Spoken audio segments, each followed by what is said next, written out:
వైసీపీకి భారీ షాక్ తగిలింది. కూటమి అభ్యర్థి పుట్ట సుధాకర్ యాదవ్ సమక్షంలో సుమారు 500 మంది టీడీపీలో చేరారు. వీరికి సుధాకర్ కండువా కప్పి పార్టీలోకి సాదరంగా ఆహ్వానించారు.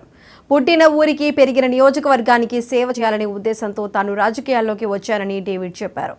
అట్టడుగున ఉన్న తమ కులాన్ని అభివృద్ధి పథంలో నడిపించాలనేదే తన ధ్యేయమన్నారు. తాను కూడా పేద కుటుంబంలో నుంచే వచ్చానని, పేదల కష్టాలు తనకు బాగా తెలుసునని సుధాకర్ యాదవ్ తెలిపారు. సార్, మేము పార్టీకి సేవ చేస్తాం, మాకు గుర్తింపు కావాలని చెప్పారు. గుర్తింపు కాదు, నీకు ఇటువంటి నాయకులు గట్టిగా దేనికైనా నేను అండగా ఉంటా. గుర్తింపు కాదు, నీకు మంచి హోదా కూడా, మంచి 10 మందికి తెలిసే రకంగా నీకు పేరు శాస్త్రం నిలబడేదాకా నేను గుర్తింపు ఇస్తానని చెప్పి మాట చెప్తానని చెప్పారు.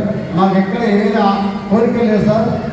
నాకు కావాల్సిన పేరు కోసం నేను రాజకీయం వస్తున్నా. నాకు ఆ అవకాశం కల్పించాల్సిందని అంటే నేను చాలా సంతోషించిన. నేను కూడా రాజకీయ గుర్తిని సంపాదించాను. అలా పేరు ప్రతిష్టలు తీసుకురావాలా, ఎవరు చేయనటువంటి అభివృద్ధి చేయాలా అనే ఆకాంక్షతోనే రాజకీయానికి వచ్చిన. దానికి మీరందరూ సహకరించాలి. మేము కూడా చాలా పేద కుటుంబం నుంచి వచ్చినానే, నేను పెద్ద సాగుపై నుంచి వచ్చినాను కాదు. కష్ట సుఖాలు నాకు బాగా తెలుసు. కాబట్టి మన నియోజకవర్గం ప్రతి ఒక్కరిని కూడా వారికి కష్టాలు తీర్చడానికి, వారికి సమస్య ఇచ్చినట్టు పరిష్కరించడానికి నేను ముందుంటానని చెప్పి సందర్భంగా మీకు తెలియజేసుకుంటున్నాను.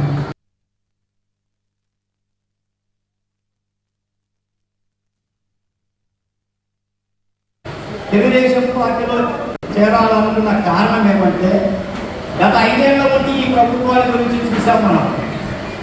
ఈ ప్రభుత్వంలో మనకు ఏం న్యాయం జరిగింది, ఏం అన్యాయం జరిగింది, దళితులను ఏ విధంగా కొట్టారు, ఏ విధంగా చంపారు, గుండు కొట్టి పోలీస్ స్టేషన్లో పెట్టి తన్నారు, అదేవిధంగా చంపి ఇళ్ళ పంపించారు. ఏ దళితులు అంటే అంత సులకనా? దళితులలో మొదలు వేడనుకున్నారా? దళితులంటే అంత పరిమాణం అనుకున్నారా? దళితులకు కూడా ఎదురు తిరుగుతే ఆ ప్రభుత్వము అంతం కాక తప్పదు.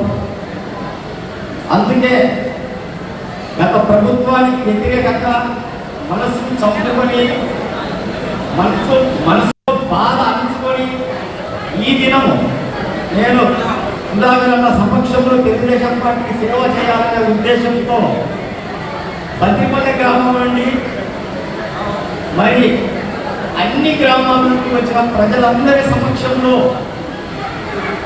తెలుగుదేశం పార్టీలో చేరదలుచుకున్నారు.